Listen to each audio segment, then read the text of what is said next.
कौन है जो मेरे क्रोध को भड़काने का प्रयास कर रहा है?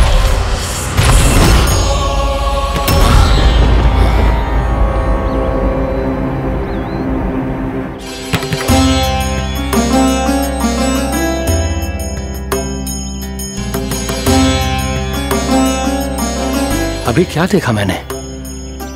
किसके पांव थे वो?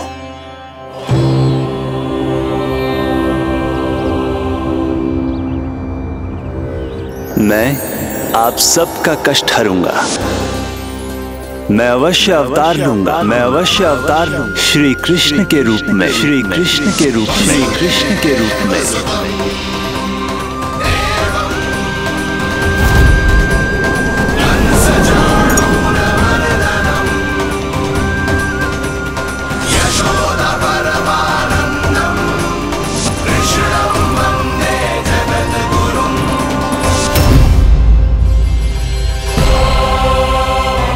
नहीं, नारायण चोरी नहीं कर सकते।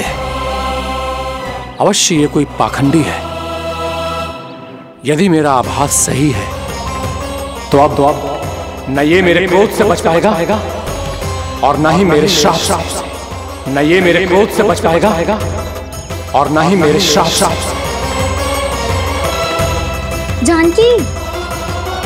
जानकी को मैं ऐसी स्थिति में छोड़ के नहीं जा सकता। क्या हो गो? कछु तो बोल। कछु करना चाहिए मुझे, पर करूं तो क्या? वापिस गए तो जानकी और कस्तूरी पकड़ लेगी और मैया के पास ले जाएगी। समय पे घर पे ना पहुंचा तो पकड़ा जाऊंगा। हे नारायण, अब आप ही कोई सहायता करो जी। क्या हो गया जानकी को?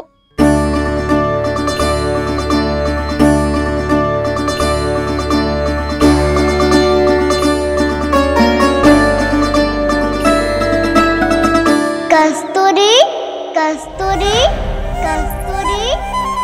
जी मेरा नाम किसने पुकारो? कौन है वहाँ? रानी भाभी, रानी भाभी, तनिक सहायता करो ना। भाभी जी देखो ना जानकी को क्या हो गया है। जानकी, जानकी क्या हो गया है? कस्तूरी तनिक जल लेकर आ। जानकी क्या हुआ?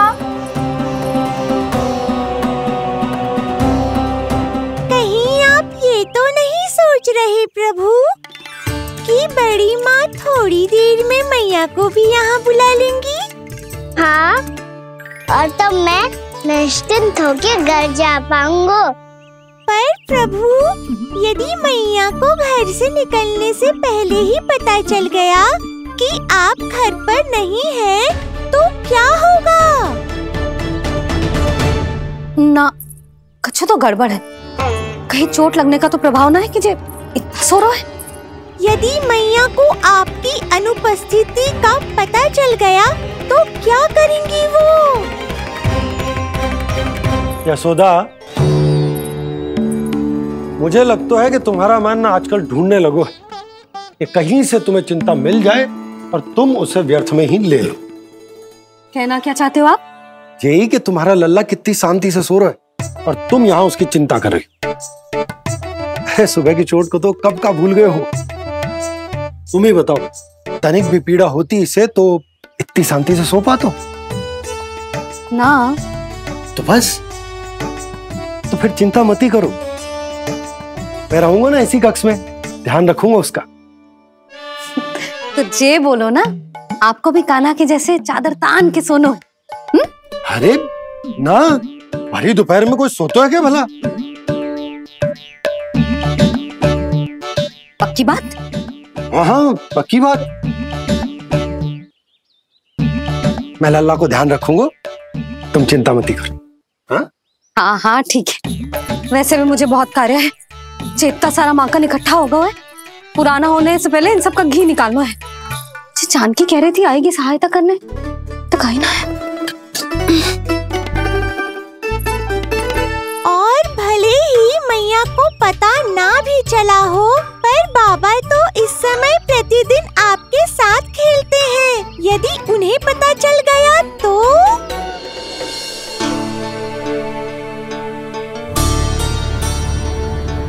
देखा मैया कितनी चिंता करती है तेरी।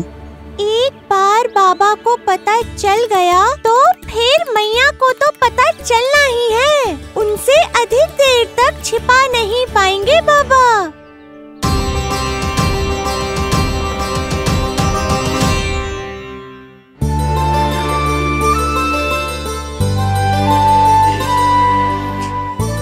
तेरी मैया ने मुझे इतना खिला दियो कि मुझे बड़ी तीव्र नींद आ रही। मैं यहीं तेरे साथ तनिक विश्राम कर लेता हूं।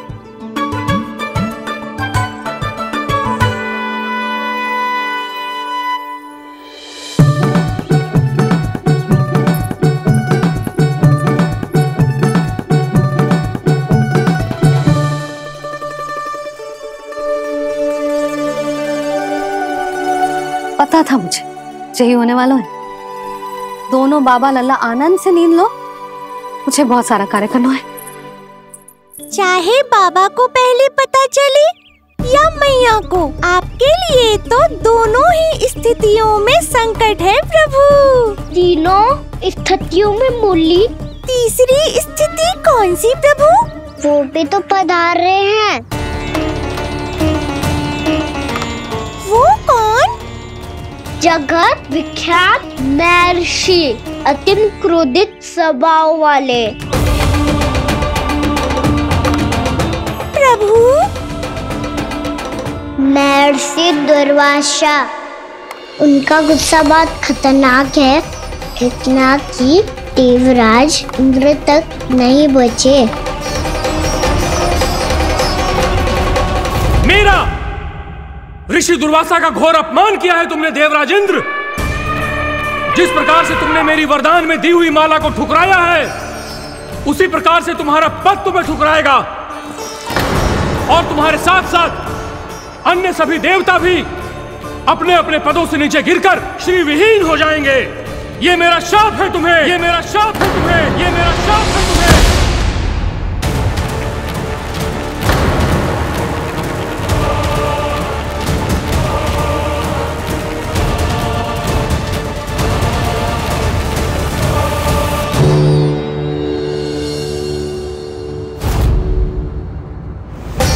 उनकी अर्धांगिनी को भी उनकी क्रोध का सामना करना पड़ा।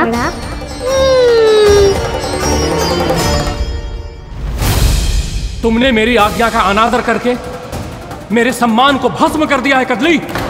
इसलिए मैं तुम्हें श्राप देता हूं कि तुम इसी क्षण भस्म के ढेर में बदल जाओगी।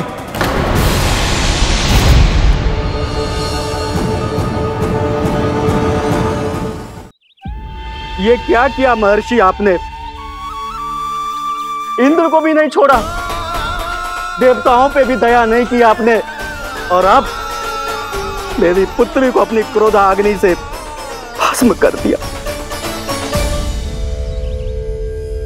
मैं आपकी संवेदनाओं को समझता हूं ऋषिवर, परंतु यदि मैंने देवताओं को श्राप न दिया होता तो समुद्र मंथन भी न होता और उन्हें अमृत भी न मिलता।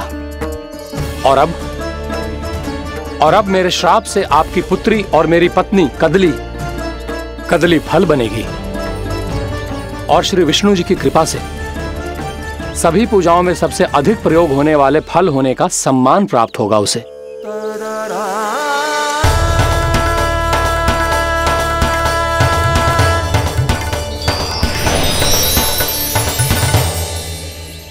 पर इससे आपके क्रोधी प्रवृत्ति को उचित नहीं ठहराया जा सकता।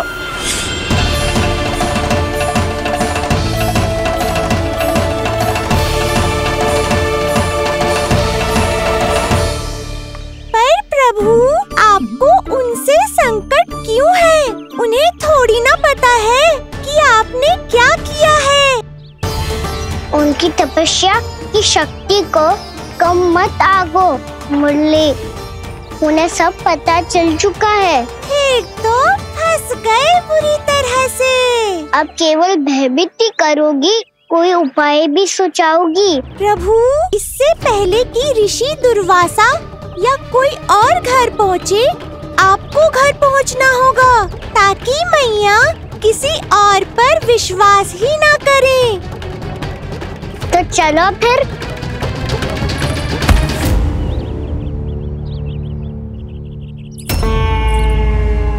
कान्हा, लगी तो नहीं तुझे? भाग तो ऐसे रहा था जैसे पीछे कोई चक्रवात आ रहा हो। चक्रवाती आरोह है ताऊ, क्रोध का चक्रवात।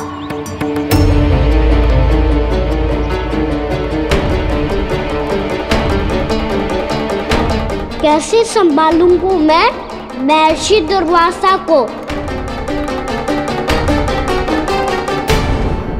कान्हा, कहाँ खो गया? और ये माखन क्यों लगा है तेरे मुंह पे?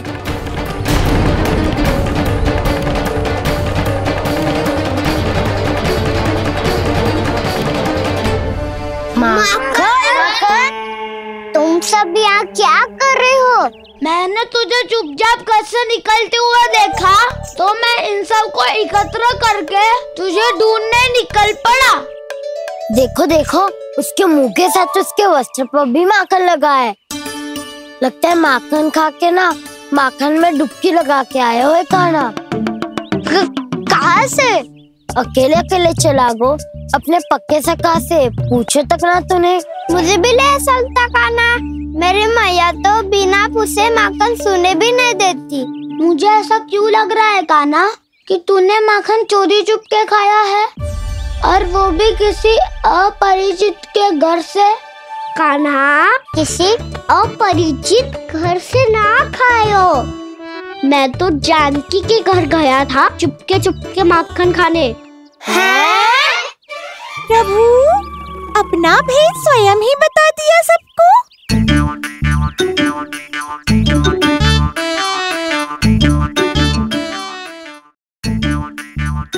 मेरा अर्थ है कि जानकी का घर खुला था तो मैं भीतर चले गयो।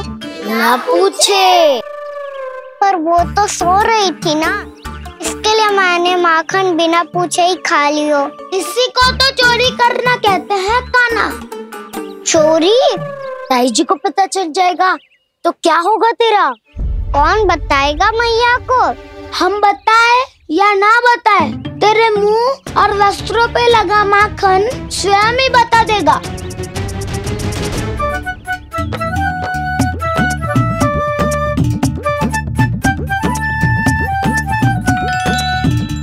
माखन तो आपके वस्त्रों पे भी लगा है दाऊ।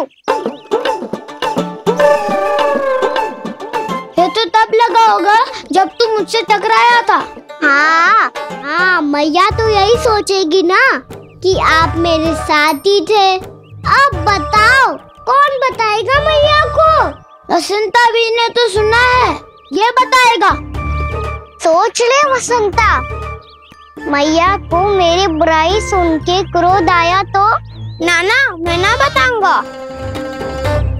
जब तक मुझसे सीधे सीधे प्रश्न ना किए जाए तब तक मैं कुछ ना बताऊंगा। यदि यहाँ सत्यवादी मधुमंगल होता तो वो पक्का बता देता। तब तो अच्छा है वो यहाँ नहीं है।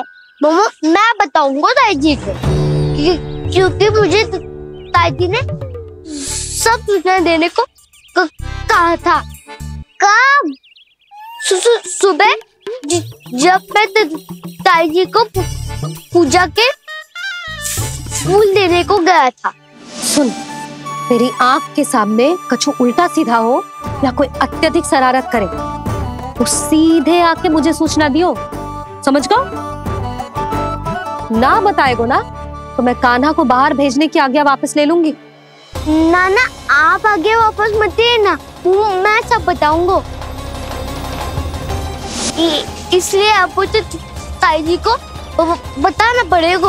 अर्थात मैया ने आपको बाहर भेजने से पहले ही गुप्तचर की व्यवस्था कर ली थी। मैंने वचन दिया है। मेरी आंखों के सामने कुछ भी उल्टा सीधा हुआ तो मुझे सूचना देनी पड़ेगी। पर तेरी आंखों के सामने कुछ उल्टा सीधा हुआ ही ना, वो बातों में उलझा रखा ना, मुझे बताना चाहिए ना तो अनुचित होगा बलराम। और सखा को फंसाना अनुचित ना होगा, क्यों दाऊ? ये निर्णय मैं कैसे करूं? तो और कौन करेगा? कीचड़।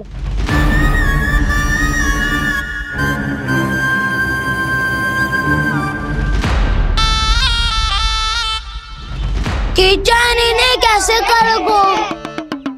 कान्हा और सीता माँ के बीच में कीचड़ फेंको प्रतियोगिता करते हैं। जो जीता सब उसी का ही साथ देंगे। बोलो, स्वीकार है? स्वीकार है। तो मुझे भी स्वीकार है। पर नियम क्या होंगे? जो पहले थक जाएगा उसको हारा हुआ माना जाएगा, या फिर जो 2 बार अपने विरोधी पर कीचड़ फेंक देगा वो जीत जाएगा।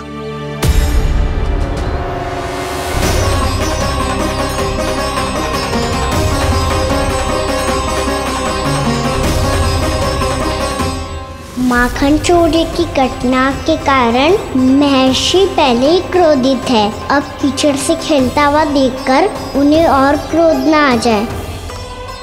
कान्हा, तेरा ध्यान कहाँ है? खेल आरंभ होने वाला है। अब चुनौती स्वीकार कर ली है तो खेलना तो पड़ेगा ही।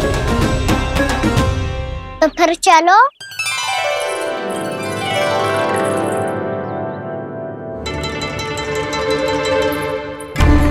अरे हटो हटो, तनिक धुआं तो जाने दो। तनिक नजर उतार लूं मैं। अरे वैद्य जी उपलब्ध ना है, मथुरा गए हुए हैं। इसकी स्थिति का उपचार किसी वैद्य के पास भी ना होगा, पर मेरे पास है।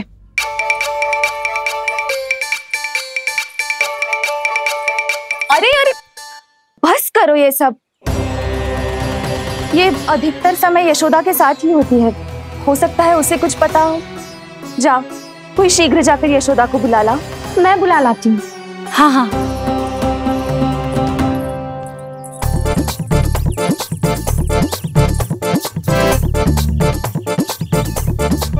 मैं ही बनूंगा निर्णायक। नाना, इसे ना बनना चाहिए। ये तो कान्हा के हाँ में हाँ मिलाता है। बलदाव को ही बनना चाहिए निर्णायक। हाँ हाँ, बलदाव को ही निर्णायक बनना चाहिए।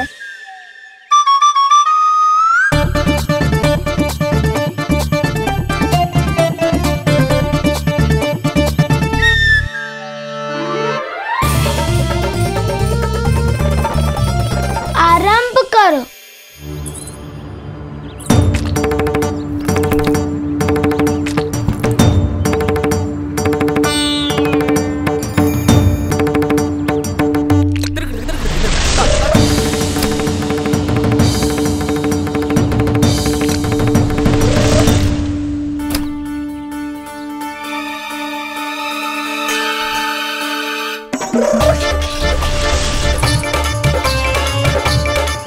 वाह, क्या सटीक लगता बेजार सीधा माने। एक बार मैंने भी ऐसे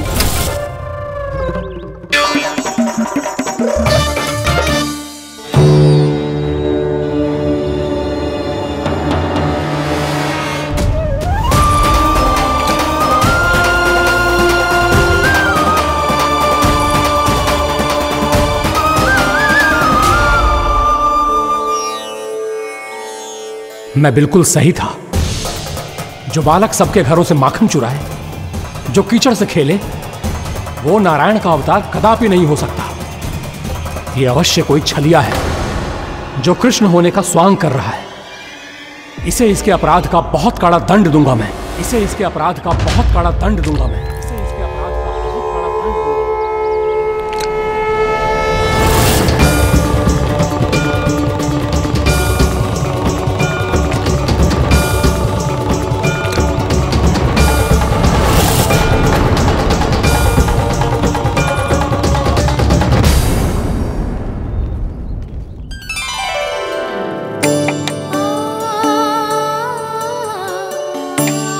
घी बनने की सुगंध से दौड़ा चला तो है, जे सोच के कि मैया कछु विशेष बना रही है। सच्चे तो अभी तक सो रहे हैं। बहुत समय हो गया है, बिना कछु खाए पिए सो गए है।